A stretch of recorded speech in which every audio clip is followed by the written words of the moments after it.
Okay, so we're approaching 33rd West Avenue. We've just crossed the Arkansas River and we're headed west out of Tulsa. But before we officially leave town, we're in this small little west side pocket. We're going to exit on 33rd West Ave and going to go north. The west side of Tulsa is kind of a sleepy community.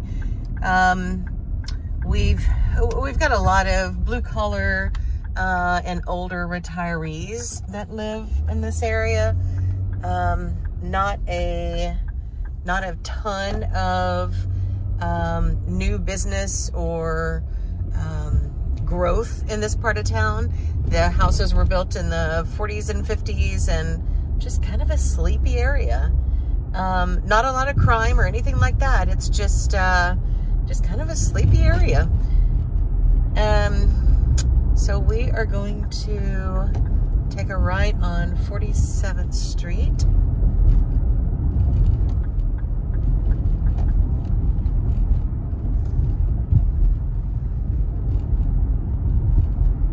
So a lot of these houses that we see are mixed use. They could be commercial or they could be residential. Most of them are being used as residential.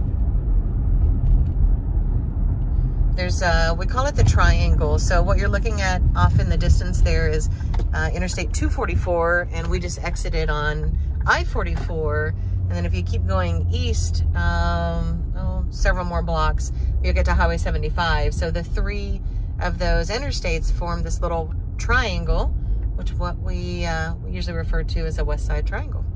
And this property is located in that triangle. All right, this is 31st West Avenue. We're going to take a left, which is north. And I'll kind of show you street scenes. Just lots of little houses. Most of them don't have garages. Again, most of them were built in the 40s and 50s.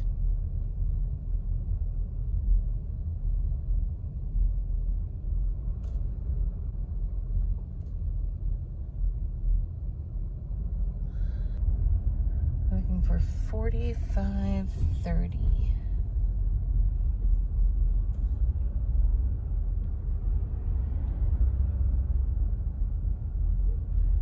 $45.49. Oh, okay, now I see the for sale sign.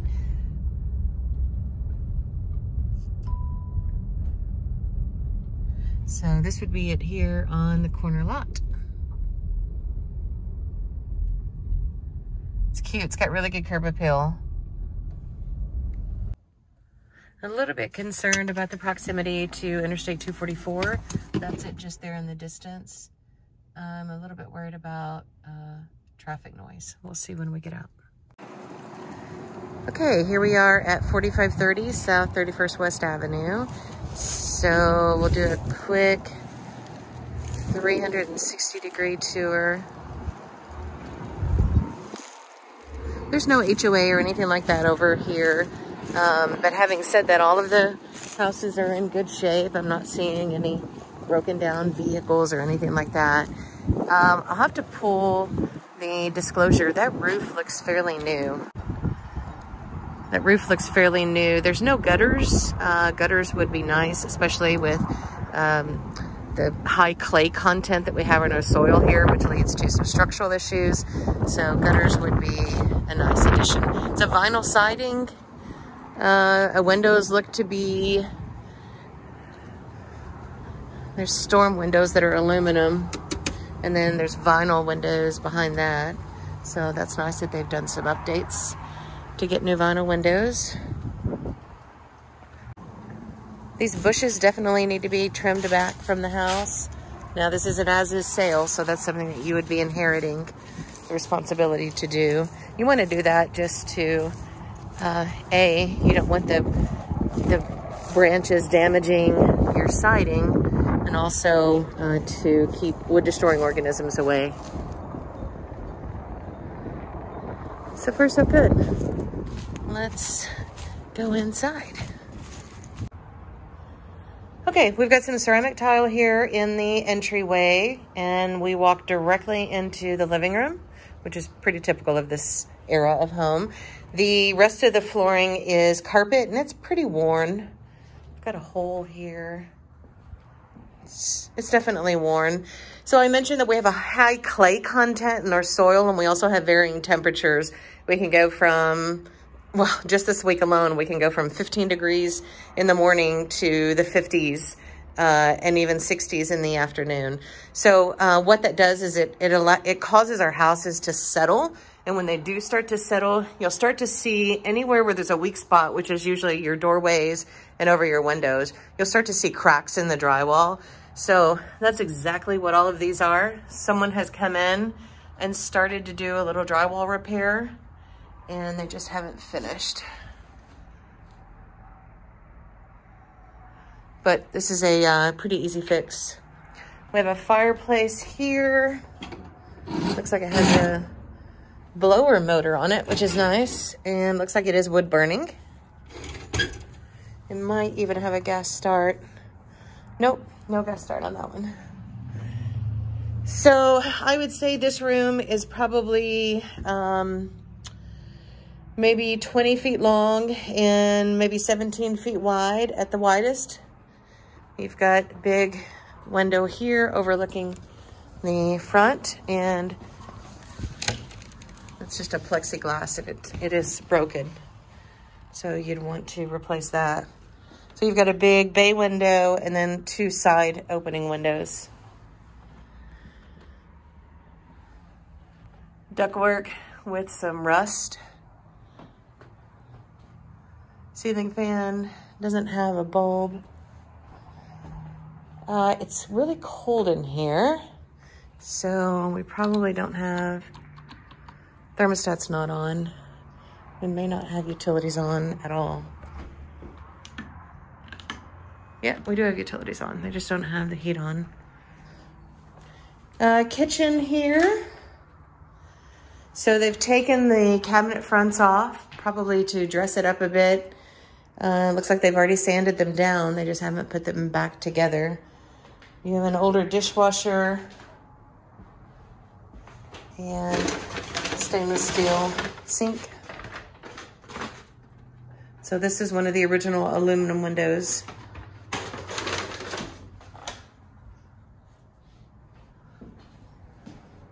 It's a tiny kitchen, but it's not a huge house, so I don't think one would expect anything much bigger. So here's our stove. It is a gas stove, and this would be where our fridge goes. You do not have a water line run for the fridge. So when I mentioned cracks in the drywall over doorways and windows, and I kind of dismissed it like it was no big deal because that's just normal settlement. This, however, is not normal settlement. When you have a house that's cracked on the diagonal like that through the entire wall, that leads me to believe that there are some structural issues. Looks like it starts here and makes its way all the way over. So this one, if you decide to buy it, we definitely need to hire a structural engineer to come in and do a good inspection. So I think this is the enclosed garage. No lights. This would be laundry. So we've got electric for the dryer.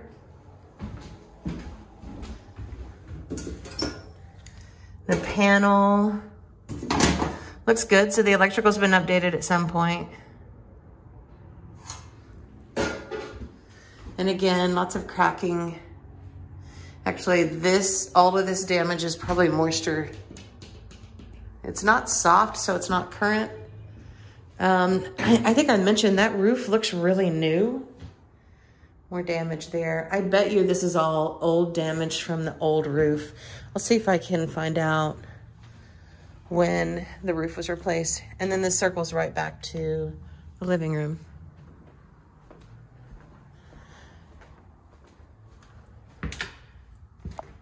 We have an attic fan there. Coat closet. So we do have wood floors. That's great. This was probably the old floor furnace.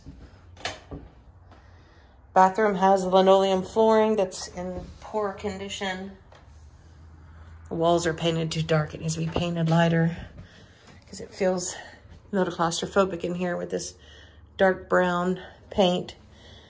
Tubs for 350 bucks. You can get a guy out to reglaze the tub and it would look brand new, but you're still left with almost a peach colored tile surround. And as I just stepped, that's soft. So there's some moisture damage there. Again, with the aluminum window, all of this is damaged. So you might want to count on the floor in the bathroom having to be rebuilt.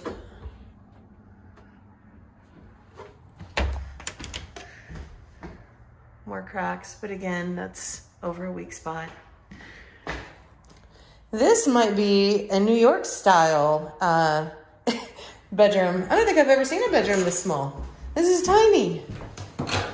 I just booked a trip in May to New York, and this is what one of the bedrooms looks like. This is not a typical Oklahoma bedroom. That's tiny. That's maybe 5 feet wide.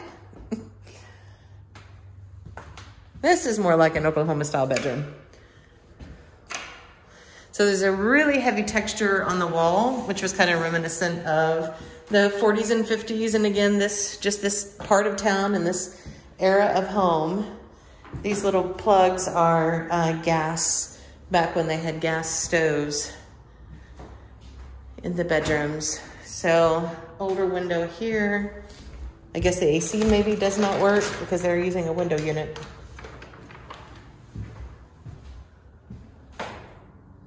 Typical size closet. Really old security panel. Let's see if we got some mechanics here. Nope. So just 2 closets. Coat closet there. That probably, I don't know what that goes to, honestly. And then once you have shelves back in here, that's your linen closet. So the hardwood stop here. That's unfortunate. So I don't know what your plans are with the property, whether you're going to flip it or rent it. If you're going to rent it, I would probably, on this side of town, rents aren't super, super high. So I'd probably just put down like a luxury vinyl plank. I probably would not install new hardwoods. Wow, there must have been a dog or something that wanted out of this room. I did not see the furnace or the water heater.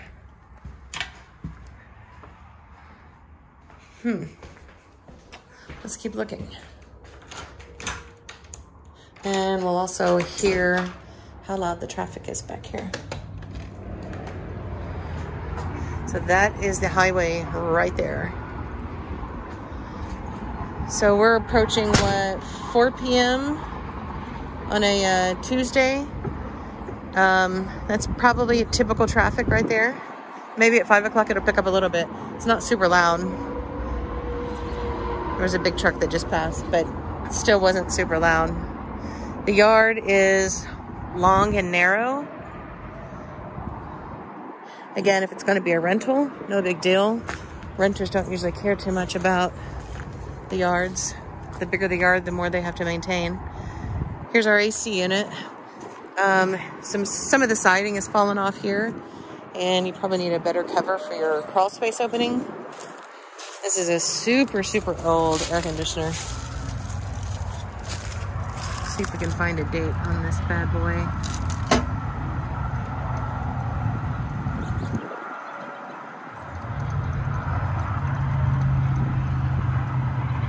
All right, so I don't see a date. However, if you look at the serial number, the last 2 digits are 99. And a lot of times Lennox will embed their manufacturer date in the serial number. So I'm gonna guess that it is a 1999.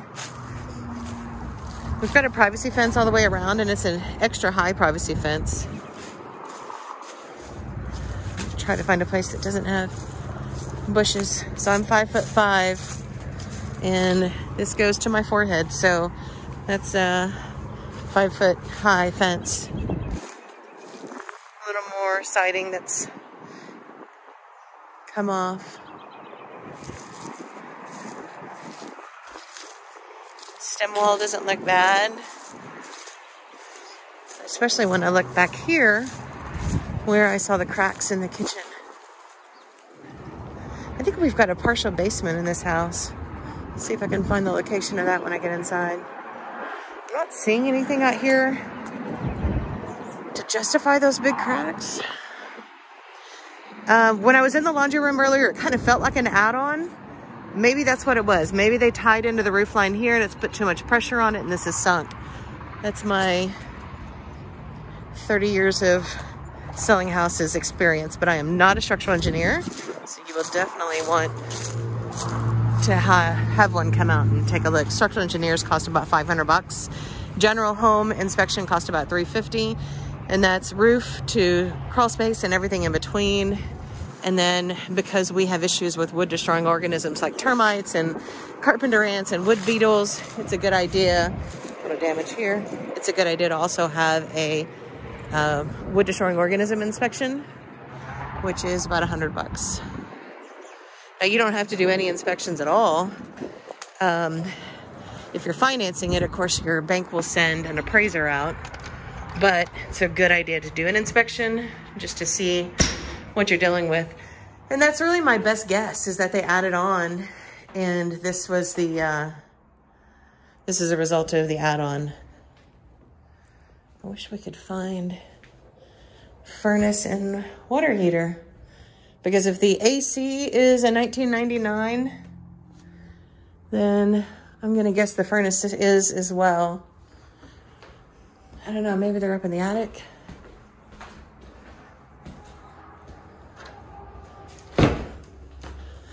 It's super dirty. You could tell that people that lived here were definitely not the cleanest. Trying to find access to the basement.